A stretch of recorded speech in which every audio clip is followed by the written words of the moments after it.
Merhaba arkadaşlar. Bugün tarhana çorbası yapacağız.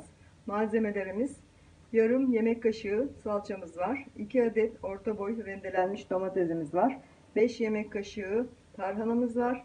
Yarım çay bardağı zeytinyağımız var. Şimdi yapımına geçiyoruz. Yağımız kızdı. Salçamızı ilave ediyoruz. Salçamızı çok yakmadan şöyle bir iki kere çeviriyoruz. Daha sonra domateslerimizi ilave ediyoruz.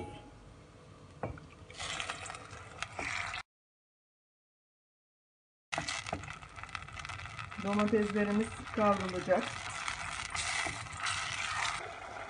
Domateslerimiz kavruldu. Şimdi suyumuzdan bir miktar alıp tenceremize boşaltacağız.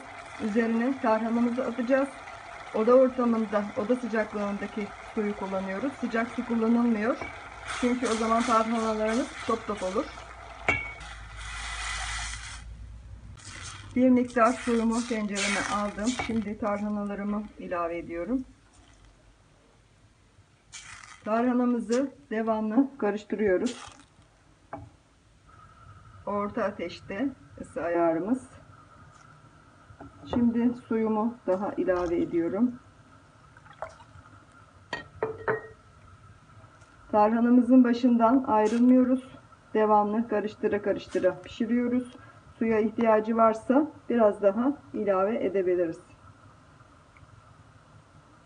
Tarhanamız bir miktar kaynadı. Görmüş olduğunuz gibi tarhanam bayağı bir yoğun. O yoğunluğu gördükten sonra bir miktar su ilave ediyorum. Baştan su koysaydık yoğunluğunu ayarlayamayabilirdik. Fakat kontrollü bir şekilde ayarlayarak gidersek çorbamız çok güzel olur. Tarhanamıza bir çay kaşığı tuz ilave ediyorum. Tarhanamız kaynamaya başladıktan sonra 5-10 dakika kadar daha kaynatıyoruz. Daha sonra ocağımızın altını kapatacağız.